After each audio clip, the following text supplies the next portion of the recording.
I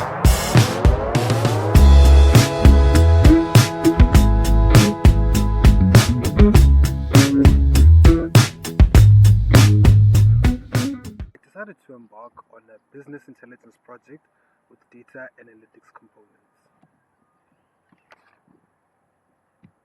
Just wanted to give you guys a high level overview of my project. So before I start, I just want to say thank you to all 46 people who participated. You guys are contributing to a good cause. And in this project, I just wanted to highlight like they're facing challenges, people have problems in society. So I just wanted to raise awareness and help like just to reduce stigmas regarding mental health. And even if it's just a little, even if this project I'm doing it helps to raise awareness to a small group of people, even if it changes the mindset of one person, just like to help each other, like just help each other to be more empathetic to one another. So that was basically my whole idea when I was creating this project. So in terms of the high level overview, I conducted a survey, Google Form survey. I asked the participants various questions related to their demographical information, the coping mechanisms they use, and what else, and their mental health. I asked them to read their mental. Okay, but let me just go a bit deeper into these subtopics in a way. In terms of demographic information, I did not collect any information regarding to their names, their emails, anything that's obviously identifying, because this is an independent survey. We are keeping the participants' identity safe. I asked them questions in terms of demographic information. I asked them questions related to their age, the degree they are studying, and in terms of coping mechanisms, I asked them like, what is their coping mechanism when life gets too hard to handle, and I asked them to rate the effectiveness of their coping mechanisms. See, that part is going to be very important, like when I dive into these visualizations. And what else? And I also asked them questions regarding their mental health. I asked them to rate their mental health, and yeah, or like basically on a scale of 0 to 10. I asked them to rate their mental health, and yeah, that's basically it in terms of the questions I was asking. So like I left the survey open for 2 days, and then after that, after I left the survey open, I allowed the participants. No man. After I left the survey open, I exported the file. I mean the questions as a CSV file, and then from there I opened it up in Excel. And then in Excel I did some data cleaning, transformed the data, changed the data types. I was using Power Query for the data cleaning, some formula logic as well, using if statements just to remove the blanks. That's one of my favorite parts in terms of data cleaning.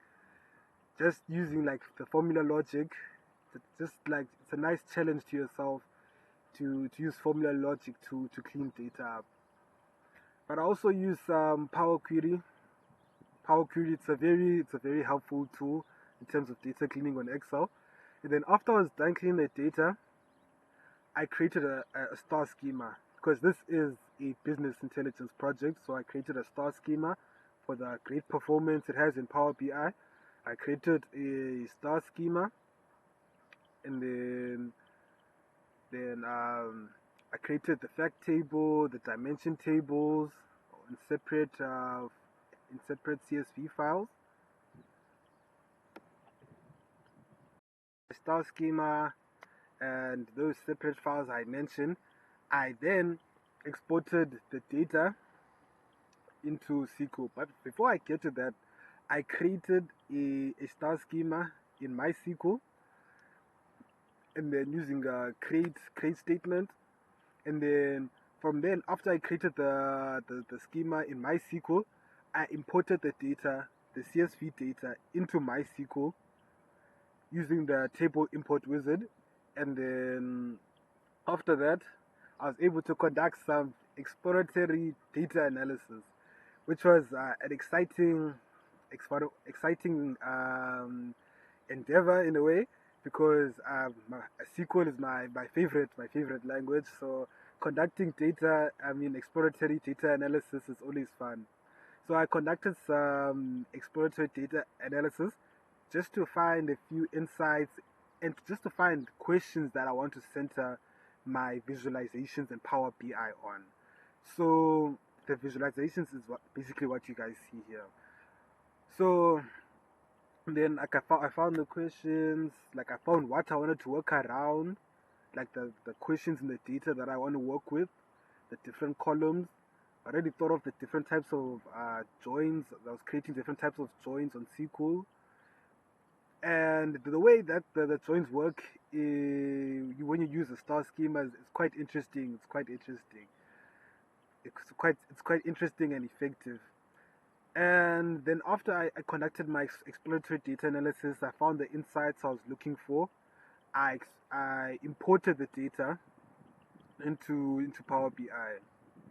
So now in Power BI, I did my second round of what you call it, of data cleaning, just to make sure if they want any errors, they want anything I missed out. So I just went into Power Query quickly just to transform the data. I went there, made sure that the columns are trimmed, no spaces. Yeah, just a quick data cleaning, just to make sure everything is ready for so when the visualizations come out, they come out beautiful like these ones. Okay, so now I'll just go through the cards quickly. The cards are like not sure if you guys can see, but where the arrow is pointing, like these are the cards. So now these cards are a high level overview of my project. So now we have 46 participants who participated. But you see the thing here with these cards, this card here, this card is not dynamic because there were some participants, like for example the coping mechanisms and the degrees. There were times when there was only one participant, and I feel like that made it obvious in a way, because even though like there's no ways to identify the person, but just to make sure, I removed like the dynamicness of this card in particular. I just created a text measure, and I was able to do that. And they were created using text measures. These ones in particular, the anxious postgrad student and the anxious second years, those were pretty complicated to make. But you see, in terms of tags, like the nice thing about tags, like, and I don't know if it has a blessing in a way, but you see on LinkedIn, I saw this other post, this person posted, and they said that the only way to master tags is to break your measures, and that's what I did. I did for like an hour straight. I was like, I was trying to figure out like how exactly do you use this. So I kept breaking the measure, trying to put this like different values here, changing it around, looking for any syntax errors, any spelling mistakes that I might have made in the error that would have made like the error to trip up or break. And yeah, it was fun. I'd say creating the post grad text measures was my what was the highlight in a way, but it's either between creating the text measures and the exploratory data. In the exploratory data analysis on MySQL. But I'm a bit biased. I'm a bit biased because I am a huge fan of MySQL and SQL like just SQL in general and all its capabilities. So like, okay, before I get carried away, let me just like continue talking about the cards. You see now these cards, they basically these cards, the one that says anxious postgrad and anxious second years. So what I wanted to point out in these cards is that basically 88.89% of postgrads, they feel anxious about the future. So now you see in my survey, like I asked them like how often do they feel anxious. Now, in that survey, it means 88.89% of postgrads feel anxious. So it just goes to highlight like the stress postgrads are in. Like they don't have any guaranteed funding like undergrads do, like NSFAs. They are fighting against difficult research topics. They have to find a job.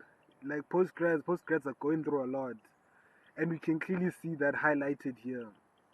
Even though this data is my sample size is small, this data it doesn't like how do I put this?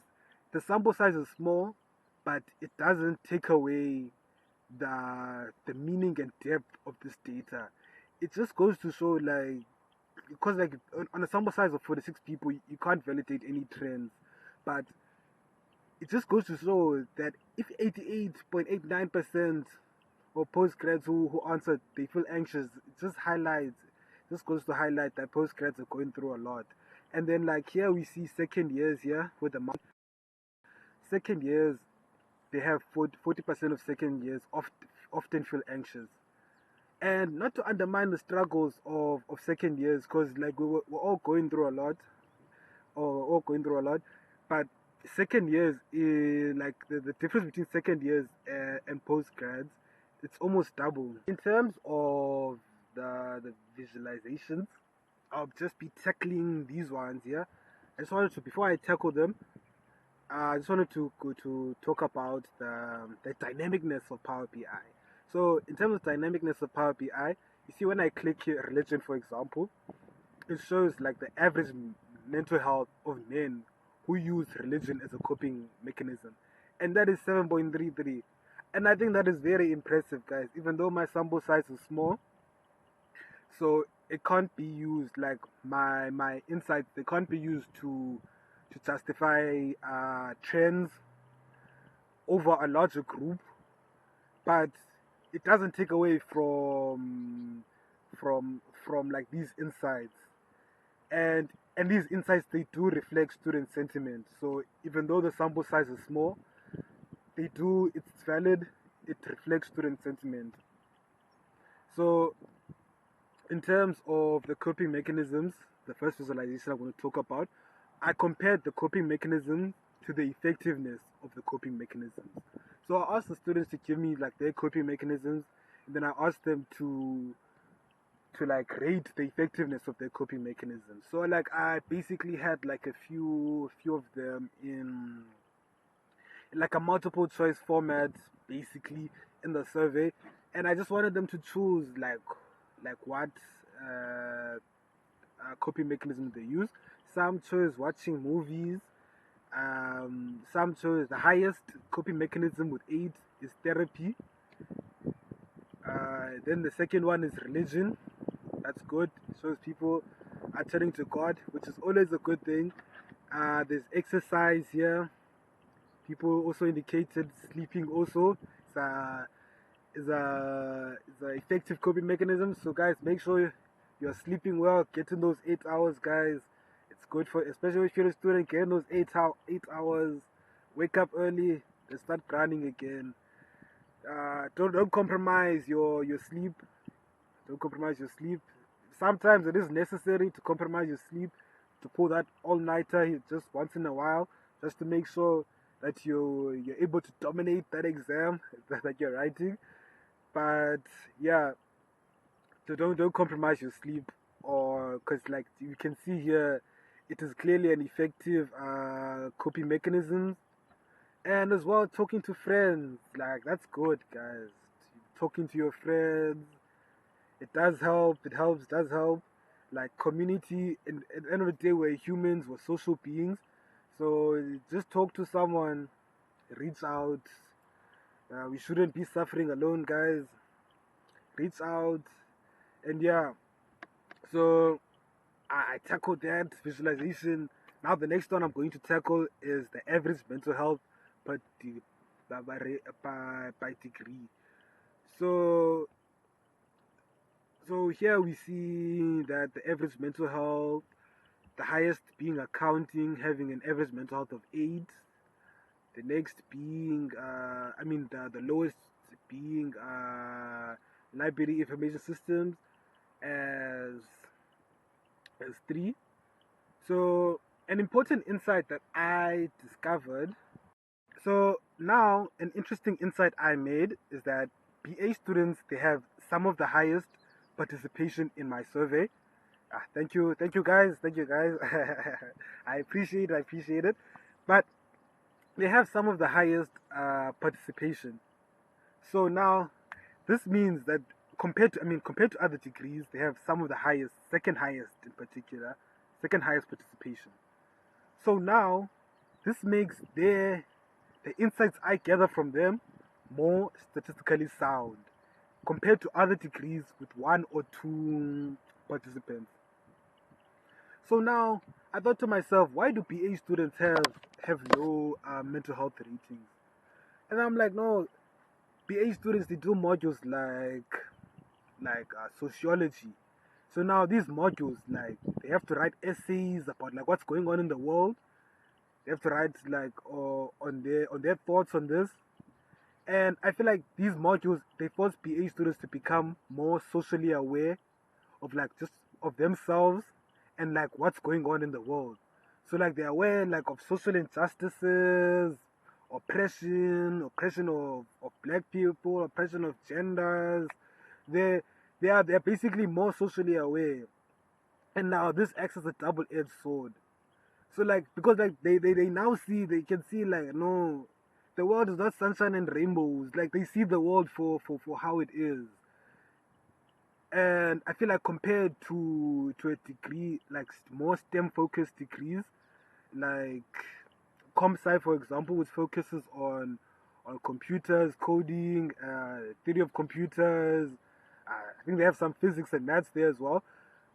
But BA students, I would say, compared to not just STEM, but in general, like BA students, students in the humanities, I would say they are more socially aware.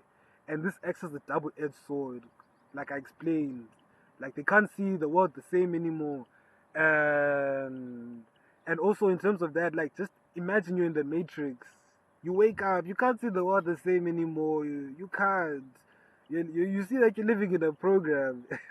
But yeah, that's my hypothesis at least as to why BA students have this low mental health. And yeah, that's me. That's me as a data analyst. That's what I do. Like I see data and I'm like, no, this data. Why is this the case? Yeah, you see. Yeah, that's me as being a data analyst. I'm always trying to look for insights that I can find in data. So that's just what I could go on. I could go. Oh, but my friend also. I asked my friend Nelly as well. Shout out to her, and she basically confirmed like what I was saying, because like this was basically a hypothesis before, but I, as a BA, as a data analyst, when I don't have enough data, I go out and look for more data. So I asked her. I sent her a log VN, and she listened to the whole VN, and she answered me. I think I sent her like a 5 minute voice note on WhatsApp, and she answered, and then she was like, no, like what I'm saying is like completely valid. They are exposed to modules like that, and it does have an impact as to how they see the world. Okay, I'm done with that part. And in terms of the gauges, I I I track I hover with the arrows so you guys know what I'm talking about. These ones here. So I have one for the average mental health of men and one for the average mental health of women. So now in terms of these gauges, I used DAX and I created measures, and the tables, let me say the columns I was using to calculate these measures is the column which I stored the information I got from the participants related to their gender, and the information I got from them regarding their average mental health score. So now I created 2 different measures. There's one for men and there's another DEX measure for women. So we have here that men have an average mental health of 6.43 and women have an average mental health of 5.57. Okay, so according to this data, men have a higher average mental health than women. But then again, guys, this data, the sample size is too small, so we cannot justify any trends. But then again, this data it reflects important student sentiment, how students are feeling. So we can see, guys, no one has 80%. There are no distinctions in mental health. So it just goes to show students are going through a lot. They're going through a lot. Again, sort of to highlight the importance that we have to one another, and just being empathetic to one another. It goes a long way, guys. So yeah, that's it in terms of the mental health. And yeah, this one I have here, year level of students who are feeling anxious, who often feel anxious. So yeah, these ones are compared to the all of the students, which is why they're a bit different to this one in particular, because this one we're comparing it to all the students. Here we were only looking at postgrads, which explains why they are different percentages. So now we are tackling the year level of students who often feel anxious. You see here, postgrads taking the lead. Difficult being a postgrad, guys. Heard from my friends who are doing postgrad, the research papers are tough. You submit a topic, your supervisor says no. And meanwhile, you already had plans for this topic, but your supervisor says no. You have to go back to the drawing board. It's difficult, guys. It's difficult. It makes sense as to why postgrads they have the highest. They are followed by fourth and third year. And again, fourth and third year, basically final year students. They are final year students, depending on the degree we are doing. Pharmacy, I believe, is 4 years. Yeah, it's 4 years. Then BCom, Gen has a 3-year program. So yeah, basically those are final year people. So it makes sense why they often feel anxious. They have to look for jobs in South Africa's tough job market. And yeah, it's tough. It's tough. They're applying to a lot of applications. Some are not getting responses. And yeah, all of this contributes to the anxieties that final year students, whether third year, fourth year, that they are facing. And yeah, that's basically it for my project, guys. My business intelligence project. Thank you guys for participating. Like and subscribe to my YouTube channel. I will be tackling similar projects to these, just to show like the different ways in which data analysis can be used. And that's it from my channel, Kirapira Insights. Thank you, guys.